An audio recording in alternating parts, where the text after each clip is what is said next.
Melbourne में target post के मुख्य संपादक आज़ाद शर्मा, कैप्टन सुभाष चौहान पर बारी दिल्ली के साथ मतदान लोकसभा 2024 के बारे में बात करते हुए उन्होंने कहा कि मतदान ना करने से आपको नहीं मिल पाता आपकी मर्जी का लीडर और कश्मीर जैसे हालात हो जाते हैं। देखिए खास report Azad Sharma, target post Melbourne. Target post देख रहे सभी का स्वागत है। मैं हूं आज़ाद शर्मा। आज का हमारा मुद्दा है मतदान। आप लोग सभी जानते हैं कि भारत में 7 चरण फेज में इलेक्शन होने जा रहे हैं और लोकसभा से ही पीएम की कुर्सी पर कौन पहुंचेगा, इसके लिए हम आज हमारे स्टूडियो टारगेट पोस्ट में पहुंचे हैं ग्लोबल सनातन सेवा सोसाइटी के दिल्ली के प्रभारी कैप्टन सुभाष चौहान। मैं इनके बारे में थोड़ा सा आपको बता दूं कि पिछले कुछ दिनों से सोशल मीडिया में, ऑस्ट्रेलिया के सोशल मीडिया पर भारत में चुनाव को लेकर वोटिंग के लिए काफ़ी लोगों की तरफ से प्रेरित किया जा रहा है। उनमें से हैं कैप्टन सुभाष चौहान और इन्होंने पोस्ट भी की है कि ये दिल्ली में होने जा रहे चुनाव में अपनी धर्मपत्नी के साथ मतदान करने के लिए जाएंगे। आइए जानते हैं क्यों जरूरी है मतदान करना और इससे क्या होता है। जी, आपका स्वागत है जी टारगेट पोस्ट पे। धन्यवाद आजाद जी। सबसे पहले तो मैं यही कहूंगा कि हमारे देश में, भारत में अब जो चुनाव है उसका बिगुल बज चुका है और ये हमारा फर्ज है, हमारा धर्म है कि हम बढ़ चढ़कर इसमें हिस्सा लें। ये हमारे लिए पर्व से कम नहीं है, ये चुनाव हमारे पर्व से कम नहीं है।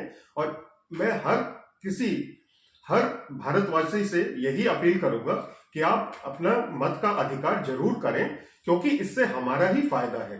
अगर हम अपने मत का अधिकार नहीं करेंगे तो हम उसी सिचुएशन में पहुंच जाएंगे जिसमें कश्मीर होता था किसी जमाने में, जब 6-7% पे वोटिंग होती थी और अपना नेता चुन लेते थे, क्योंकि वोटिंग करने कोई जाता ही नहीं था। उसी हिसाब से हमने और भी कई जगह में हमारे देश में ये मिसाल देखी है।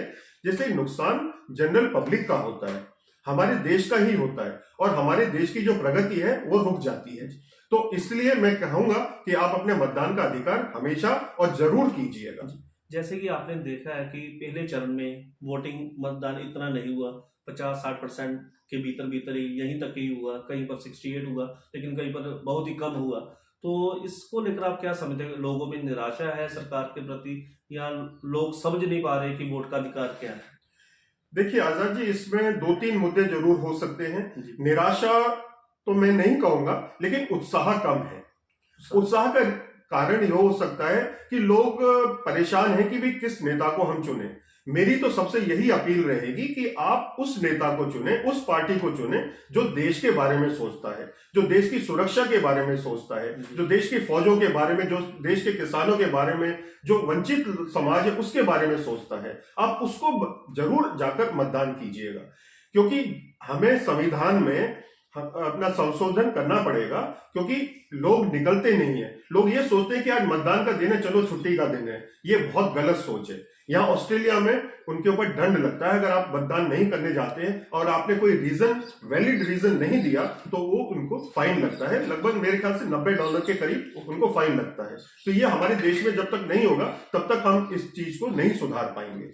और आप कब जा रहे हैं वोटिंग के लिए? देखिए, दिल्ली में जो मतदान है वो मेरे ख्याल से 6ठे चरण में है, तो हम उससे पहले ही हम सोच रहे हैं कि पहले वीक में ही हम चले जाएं, ये मई के महीने में, तो जिससे कि हम बाकी लोगों से भी वहां मिलके उनको प्रोत्साहित करें और उनके साथ मिलजुल कर जिस पार्टी को, जिस नेता को हम जिताना चाहते हैं उसके बारे में हम सोच विचार करके आगे बढ़े।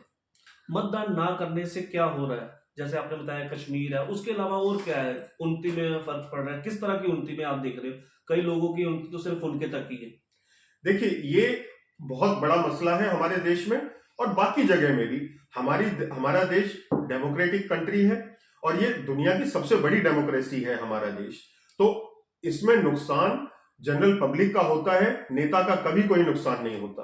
तो अगर हम मतदान नहीं करेंगे, हम अपनी मर्जी से, हम अपने मन मर्जी से, और हमारी जो चॉइस है हम उसको इस्तेमाल नहीं करेंगे, हम अपने नेता नहीं चुनेंगे, तो लोकसभा में, राज्यसभा में जो लोग जा रहे हैं वो हमारे लिए क्या करेंगे फिर? तो हम उनके लिए थ्रू अपनी आवाज, वो हमारी आवाज बन के जाते हैं लोकसभा में। तो जो हमारे लिए काम करते हैं ये दरअसल सरकारी नौकर हैं और हमें पूरा फायदा उठाना चाहिए कि हम इनके थ्रू अपनी आवाज को उठाएं और बुलंद करें। आपका बहुत बहुत धन्यवाद। देखिए, जैसे आपको पता है कैप्टन साहब ने बड़े अच्छे ढंग से बखूबी से बताया, कश्मीर के एग्जाम्पल भी दी और भी बताया कि देश की उन्नति है जो उसमें रोकथाम लग जाती है। सो टारगेट पोस्ट की तरफ से भी आप सभी को अपील है कि अपना मतदान जरूर करें देश की उन्नति में और एक स्थिर सरकार बनाएं। आजाद जी, मैं एक बात जी। और कहना चाहूंगा जी। कि हम फर्स्ट वीक में जा रहे हैं। मैं अपनी धर्मपत्नी चित्रा चौहान के साथ, हम दक्षिण दिल्ली के मतदाता हैं और हम अपना मत का जरूर प्रयोग करेंगे और हम बाकी लोगों को भी प्रोत्साहित करेंगे। यहाँ ऑस्ट्रेलिया में हम लोगों से काफी मिलते हैं और सभी की यही राय है कि आप अपने मत का प्रयोग कीजिए और उसका पूरा फायदा उठाइए। जैसे कि आपने अभी सुना कैप्टन साहब ने जो कहा, बहुत ही अच्छा है कि अपना मत का दान जरूर दीजिए। मत जाने की आपकी बुद्धि, और अपनी बुद्धि से आप जिसको चाहते हैं उसको लोकसभा में भेजें, ताकि जो कि आपका समाज, जो आप चाहते हैं कि आपका देश जहां पर जिस स्तर पर पहुंचना चाहिए, आप उसमें अपना योगदान जरूर डालें। टारगेट पोस्ट की भी यही अपील है कि आप अपना मतदान जरूर करें। मेलबर्न से आजाद शर्मा की रिपोर्ट, टारगेट पोस्ट।